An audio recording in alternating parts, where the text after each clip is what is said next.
Here, we need the gospel, which is life-saving. Amen. The gospel is what we need, isn't it, Sister Joy?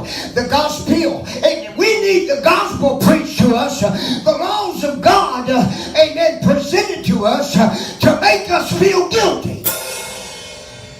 Because you're not going to change until you recognize the wrong in your life.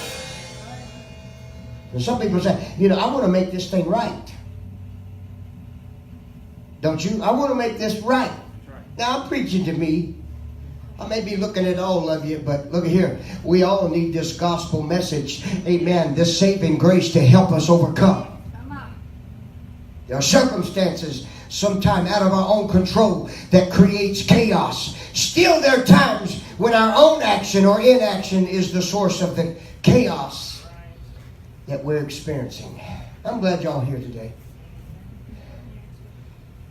Pushed out in this cold. Got up this morning, it was like 17, and then when I left home, it was 9. It dropped drastically. My son said, Dad, be careful out there. It's slick. And it's cold.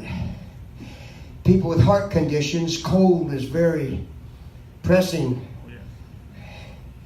And I thought, well, I'm covered up good.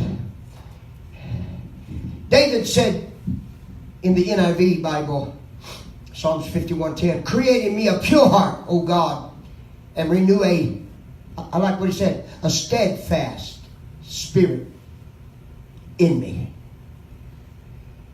And this is David's prayer after being confronted by the prophet Nathan. How many know we need prophets today? I don't know, some of you remember Prophet Winberg.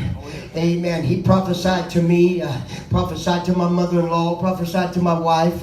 Amen. You say, well, how's that? Amen. Because there was a time in his life when God would speak with people coming to a service that needed something from the Lord, some encouragement. Sometimes it's not so much of a word of encouragement, amen, but advice of, amen, lining up and getting your life in order. I remember, amen, a man of God ministering to me years ago. Amen. I had a little bit of doubt about him. Amen. I believe his name was David Paul. Amen. And he come to me and I thought, oh Lord, I don't want him to pray over me because I'm not real sure he's genuine. Amen. But by the way, he was real and he was right on the money. Amen. I said, I'm not passing out. I'm not going to because I don't think this is God. I found out it was. And I hit the floor. I didn't have a say-so in it. Church, we just have to obey God. We do have men of God today that are real.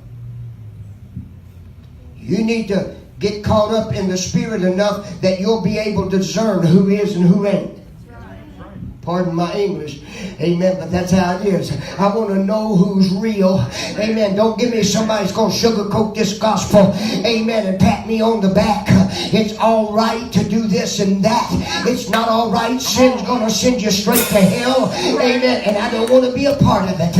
I want to be a messenger of God that will say, look at here, ship up or shape out. Or shape up or... I said it backwards, didn't I? Shape up or ship out. Come on. No, I want to tell you, line up or lose out. Amen. You got to make it right if you're going to make heaven your home. You got to live right because God said, be holy for I'm holy. Somebody said, what's that mean? It means clean up your act and live right. Yeah. Come on. Right. David said, create in me a pure heart. David become repentant. He was humble.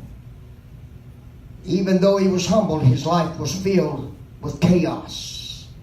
Listen to what the Message Bible says. The Message Bible said, God, make a fresh start in me.